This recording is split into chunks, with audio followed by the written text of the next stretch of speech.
வணக்கம். வெண்ணிலா cream cake எப்படி பண்ணுறதுன்னு பார்க்கலாம். சிம்பிளாக அவன் இல்லாமல் குக்கர்லேயே வந்துட்டு நம்ம இந்த கேக்கு ரெடி பண்ணலாம்.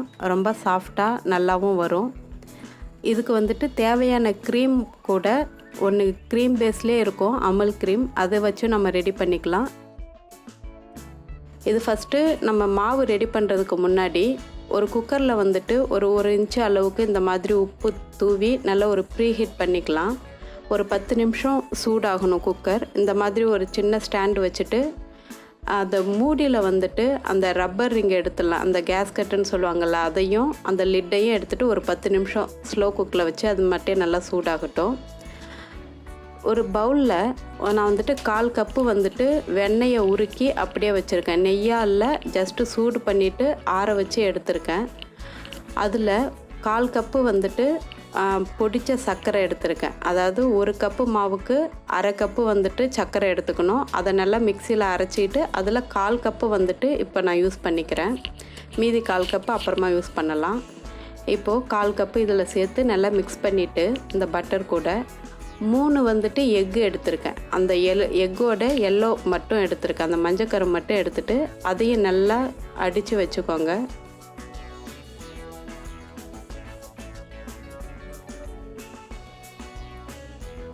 இப்போது இது நல்லா அடிச்சுக்கிட்டாச்சு. இதில் 1 கப்பு மைதா எடுத்திருக்கேன். இந்த சர்க்கரை எல்லாமே நான் இந்த கப்பில் தான் அளவு எடுத்திருக்கேன். எந்த கப்பில் மாவு எடுக்கிறோமோ அதாலே யூஸ் பண்ணிக்கோங்க. 1 கப்பு மைதா, 1 டீஸ்பூன் பேக்கிங் பவுடர், 1/2 டீஸ்பூன் வந்துட்டு பேக்கிங் சோடா, கொஞ்சமாக வந்துட்டு உப்பு, ஒரு பிஞ்சு எடுத்துக்கிட்டு இதை நல்லா சலித்து அந்த இதிலே சேர்த்துக்கலாம். 1/4 கப்பு பட்டர், 1/4 கப்பு சுகர், அரைச்ச சுகர், இது எல்லாத்தையும் சேர்த்து 3 மஞ்சக்கரு அதையும் சேர்த்துட்டு இது கூட மாவை சேர்த்து கலந்து தனியாக வச்சுக்க போகிறோம்.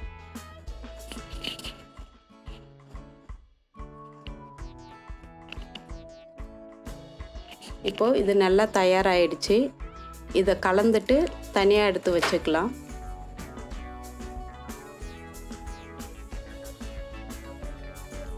இன்னொரு பாத்திரத்தில் முட்டையோட வெள்ளைக்கரு மட்டும் எடுத்துக்கலாம். அந்த 3 வெள்ளைக்கரையும் இதில் எடுத்துக்கிட்டு இதில் கொஞ்சம் பபிள் ஃபார்ம் ஆகிற வரைக்கும் நல்லா, நீங்கள் ஹேண்ட் பிளெண்டராக இருந்தாலும் சரி, எலக்ட்ரிக் பிளெண்டராக இருந்தாலும் சரி, அந்த பபிள்ஸ் ஃபார்ம் ஆகிற வரைக்கும் நல்லா கொஞ்சம் அடிச்சுக்கலாம்.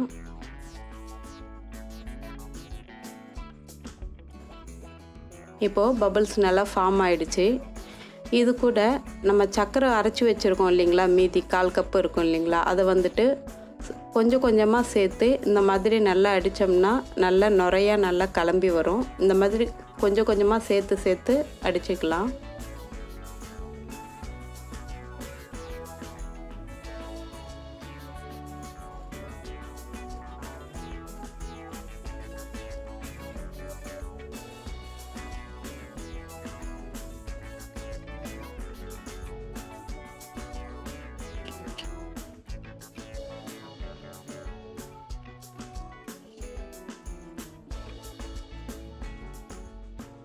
இப்போது எல்லா சர்க்கரையும் இதில் நான் சேர்த்து நல்லா அடிச்சுக்கிட்டேன்.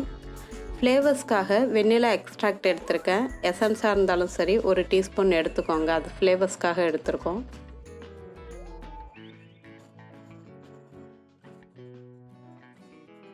இப்போ இது கூட நம்ம ஆல்ரெடி கலந்து வச்சுருக்கிற மாவு கலவையை இது கூட சேர்த்து நல்லா கட்டி இல்லாமல் நல்லா மிக்ஸ் பண்ணி விடலாம்.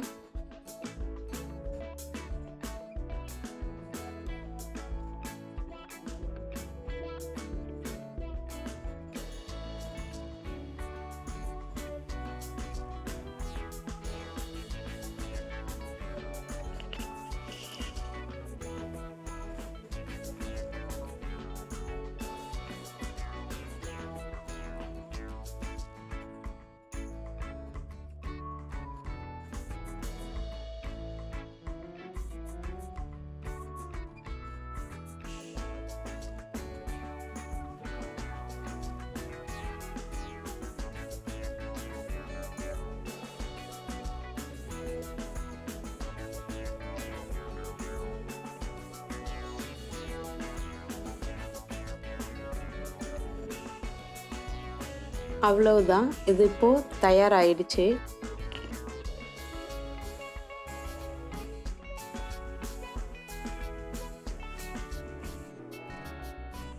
எந்த பாத்திரத்தில் வந்துட்டு நம்ம பேக் பண்ண போகிறோமோ அந்த பாத்திரத்தில் கொஞ்சமாக வெண்ணெய் தடவிக்கிறேன்.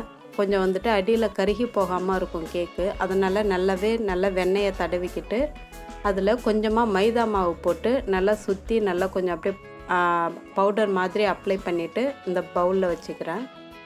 இந்த மாதிரி பாத்திரம் வந்துட்டு கொஞ்சம் ஃப்ளாட்டாக இருக்கிற மாதிரி பார்த்துக்கோங்க. அப்போ தான் வந்துட்டு வேகிறதுக்கு சரியாக இருக்கும்.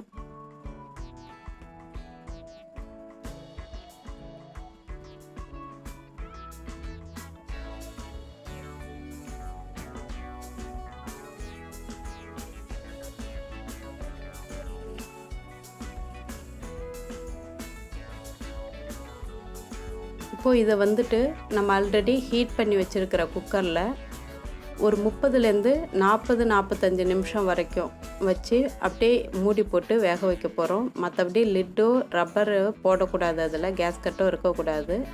இது வந்து மீடியம் ஃப்ளேமில் வச்சுக்கணும். ரொம்ப ஹை ஃப்ளேமில் வைக்கக்கூடாது. மீடியம் ஃப்ளேமில் வச்சு ஒரு 40 நிமிஷம் வச்சு எடுத்திங்கன்னா அது ஒரு டூத் பிக்கோ இல்லை எதனா ஒரு சின்ன கம்பியோ வச்சு பார்த்தீங்க அப்படின்னா உள்ளார சொருகி பார்த்திங்கன்னா தெரியும்.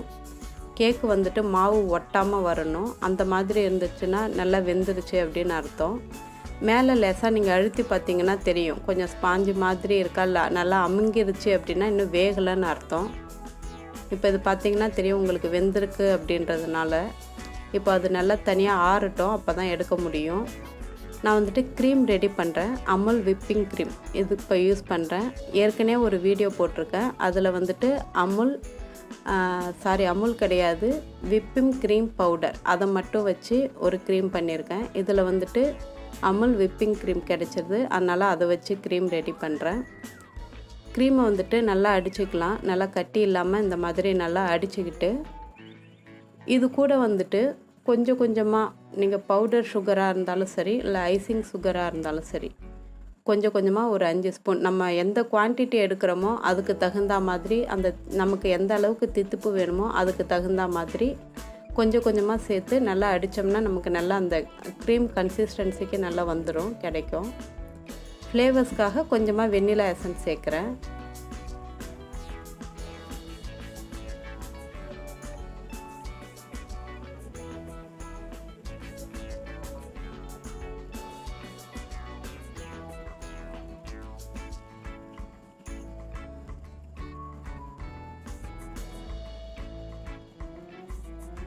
இப்போது கிட்டத்தட்ட ஒரு 10லேருந்து 15 நிமிஷம் வரைக்கும் இந்த மாதிரி அடித்து வச்சுருக்கேன்.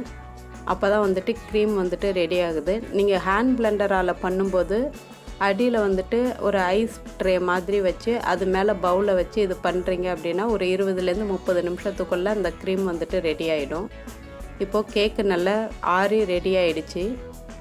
இந்த மாதிரி ஒரு கத்தியை விட்டு ஓரங்களில் லைட்டாக இது பண்ணிவிட்டு எடுத்திங்கன்னா ஈஸியாக வந்துடும்.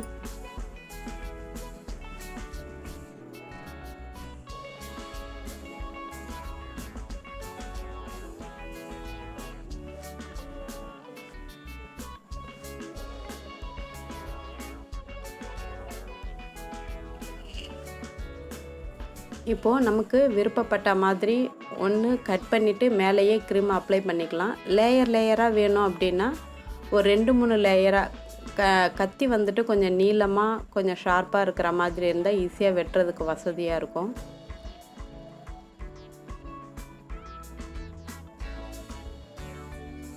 நான் இன்னும் ஒரு 2 லேயர் கட் பண்ணிக்கிறேன். கொஞ்சம் க்ரீம் அப்ளை பண்ணிவிட்டு சாப்பிட்றதுக்கு கொஞ்சம் நல்லாயிருக்கும் அப்படின்றதுனால.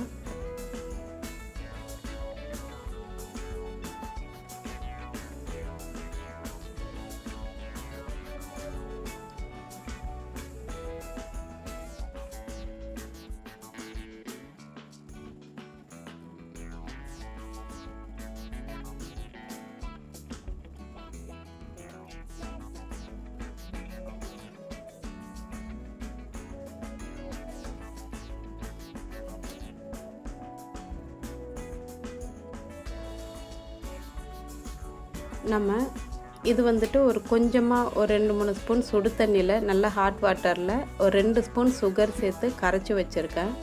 அது வந்துட்டு இந்த மாதிரி ஒவ்வொரு லேயர்லேயும் கொஞ்சம் ஸ்ப்ரெட் பண்ணிக்கிட்டு அதுக்கு மேலே தான் க்ரீம் வந்துட்டு அப்ளை பண்ண போகிறோம். ஒன்ஸு நீங்கள் க்ரீம் ரெடி பண்ணிட்டீங்கன்னா எடுத்து ஃப்ரீசரில் வச்சுருங்க. கொஞ்சம் நேரம் அதை ரெஃப்ரிஜிரேட் பண்ணிவிட்டு அப்ளை பண்ணுங்கள். அப்படி இல்லைன்னா டைரெக்டாக இந்த மாதிரி அப்ளை பண்ணிவிட்டு அதுக்கும் பிறகு கேக்கை வந்துட்டு கொஞ்சம் நேரம் ரெஃப்ரிஜிரேட் பண்ணிவிட்டு கட் பண்ணிங்கன்னா கொஞ்சம் நல்லாயிருக்கும்.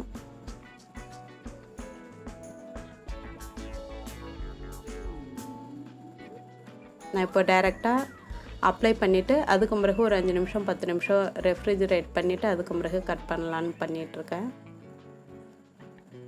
இந்த மாதிரி ஒவ்வொரு லேயருக்கும் அந்த ஜீரா நம்ம சர்க்கரை டைலூட் பண்ணி வச்சுருக்கோம் இல்லைங்களா, அந்த வாட்டரை வந்துட்டு இந்த மாதிரி ஸ்ப்ரெட் பண்ணிவிட்டு அதுக்கு மேலே க்ரீம் அப்ளை பண்ணால் அது வந்து பாண்டிங்க்கு கொஞ்சம் நல்லாயிருக்கும். அதுக்காக தான்.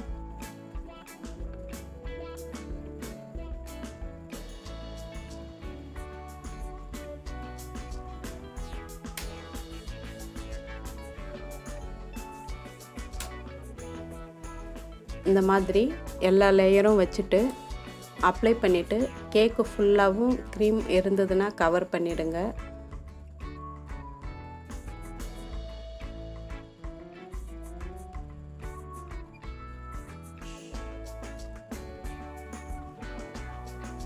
அவ்வளவுதான்.